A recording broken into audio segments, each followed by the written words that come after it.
En développement web en premier bac, on va utiliser Notepad++ pour programmer, pour écrire du code HTML ou programmer en PHP.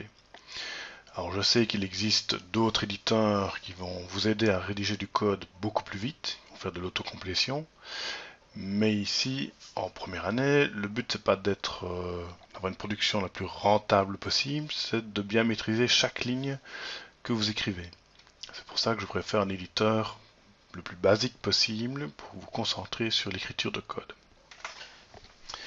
Néanmoins, il y a certains paramétrages qui sont quand même conseillés lorsque vous utilisez Notepad++, donc notamment paramètres préférences. La première chose, c'est que l'on va dire que par défaut, lorsqu'on va créer un nouveau document, il faut travailler en UTF-8 sans BOM. Je rappelle que sans BOM est important. Autre paramètre que l'on va changer, c'est lorsqu'on va écrire du code, chaque fois qu'on va indenter du code, c'est bien de remplacer les tabulations par des espaces et de spécifier le nombre d'espaces qu'on va utiliser. Pour ça, ce sera dans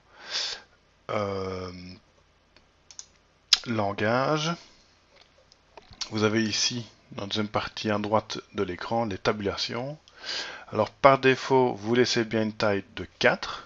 Donc pour changer, vous cliquez dessus, vous écrivez 4, Enter. Et vous cochez bien ici pour que vous remplacez la tabulation par des espaces. Alors pourquoi est-ce que l'on fait ça? C'est parce que la taille d'une tabulation peut varier d'un ordinateur à l'autre, d'un éditeur à l'autre. Et donc l'aspect du code peut un peu changer. Donc ici, en remplaçant les tabulations par des espaces, on est sûr que la disposition sera identique. Pour de l'HTML, comme chaque balise commence déjà par les signes plus petits et termine par les signes plus grands, ça occupe les caractères. Moi, ce que je vous conseille pour limiter, parce que d'autant plus qu'en HTML, on va imbriquer beaucoup de niveaux de balises, je vous conseille donc ici de sélectionner HTML et on va spécifier une autre valeur de tabulation. Donc ici, on va mettre à 2. Donc vous tapez ici 2 et vous aurez 2, donc bien insérer des espaces. C'est-à-dire que pour tous vos langages, une tabulation sera remplacée par 4 espaces. Pour l'HTML uniquement, ce sera remplacé par 2 espaces. Donc regardons ce que ça donne. Ici, donc, si je fais une tabulation, elle est bien remplacée par 1 et 2 espaces. Par contre, ici, je suis en Java. Si je fais une tabulation, je vais bien avoir 1, 2, 3, 4 espaces. Donc ça, en Java, je vous recommande de bien garder les 4 espaces parce que normalement en Java, vous allez abriquer un peu moins, vous avez un peu moins de niveau d'abrication et ça va vous permettre d'avoir un code plus clair. Autre chose, c'est qu'il est également conseillé lorsqu'on fait du web, ou même déjà d'autres programmes, c'est de retirer les espaces inutiles en fin de ligne. Tout d'abord parce que ça augmente la taille du fichier inutilement, et deuxièmement, si par inadvertance vous commencez à taper avec votre curseur au mauvais endroit, le fait que ce puisse se trouver n'importe où dans votre fichier à cause de ces espacements, eh bien, ça peut rendre plus difficile la détection d'avoir tapé quelque chose inutilement. De même, on recommande de toujours terminer par une ligne vide en fin de fichier, ce qui permet lorsqu'on va commencer à éditer un fichier qu'on va bien poursuivre à la ligne suivante et pas écrire quelque chose au milieu du code du fichier. Alors pour nettoyer votre fichier de tous les espaces inutiles, vous avez dans Notepad++ une macro. Donc cliquez ici sur macro et vous cliquez ici sur Trim Trailing and Save ou vous pouvez faire le raccourci clavier Alt-Shift-S. Et en faisant ça, je n'ai plus les espaces inutiles en fin de ligne. Ça va? Donc c'est tout pour Notepad++. Maintenant, vous pouvez également installer différents plugins. Alors ceux que je vous recommande, pour installer les plugins dans Notepad++, vous ne pouvez le faire que sur votre machine personnelle. Vous n'avez pas les droits administrateurs sur les machines de laboratoire, donc vous ne pourrez pas installer sur machine de laboratoire.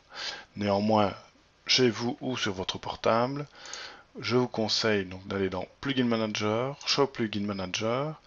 Vous avez ici toute une série de plugins disponibles. Et je vous recommande d'installer au moins des spell check qui va permettre de faire une correction orthographique de tout ce que vous avez tapé en français ou en anglais, et qui ne va pas pouvoir faire la distinction entre le code qui est tapé et le texte réellement, qui a une signification ou qui sera affiché à l'écran. Il pourra faire la distinction entre les deux. Donc ça, je vous le recommande d'utiliser pour faire votre site web, puisque l'orthographe est aussi également prise en compte dans la note. Autre plugin que vous pouvez installer, si vous le voulez, c'est NPP-FTP qui va vous permettre de vous connecter directement sur le serveur d'Artagnan et éditer les fichiers. Donc, pour ça, une fois que vous avez installé le plugin, on va pouvoir ici afficher NPP-FTP. Vous devez configurer dans Profile Settings le serveur d'Artagnan. Donc vous cliquez sur Add New pour créer un nouveau profil. Vous tapez l'adresse du serveur d'Artagnan, donc c'est le 192.168.128.13. Vous restez bien en FTP non sécurisé. Port 21. Vous tapez votre nom d'utilisateur, donc votre S quelque chose. Et je ne vous conseille pas de sauver votre mot de passe, parce que si quelqu'un vous volait votre portable ou avait accès à votre machine, il pourrait se connecter sur le serveur et modifier vos fichiers.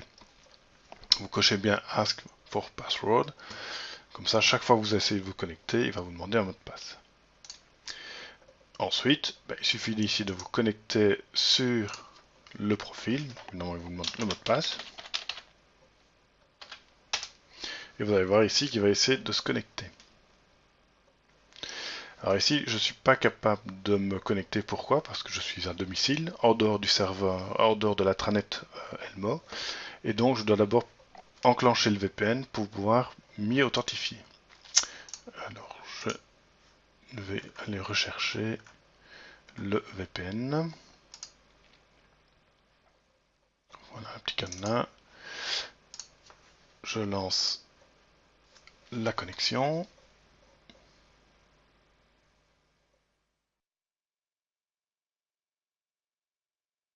Voilà, donc une fois qu'il est bien vert, le petit cadenas est bien vert, ça veut dire que je suis bien connecté sur le VPN. Et maintenant, je vais recommencer de m'authentifier. Voilà, là maintenant ça passe. Il charge et j'ai accès ici à mon répertoire sur D'Artagnan. Tout ce qui est site web se trouve dans Public HTML et je pourrais aller éditer directement un fichier sur le serveur. Je double-clique dessus. Voilà, j'ai le fichier. Je peux faire des modifications et lorsque je vais le sauver, je vais mettre ici simplement un autre HR, par exemple. Je sauve, et quand je sauve, en fait il va les sauver directement sur le serveur d'Artagnan. Donc ça peut être une manière un peu plus rapide de travailler, ou travailler directement sur le serveur. Sinon, vous pouvez utiliser un client pour vous connecter en FTP sur le serveur d'Artagnan. Donc vous installez FileZilla, ou FileZilla est installé sur une machine de laboratoire. C'est un peu le même principe. Vous pouvez aller d'abord définir le site. Donc vous allez définir le serveur d'Artagnan, donc travaille bien en FTP, sur l'autre, donc toujours bien 192.168.128.13. Le port, vous n'êtes pas obligé de spécifier, c'est le port par défaut, c'est le port 21.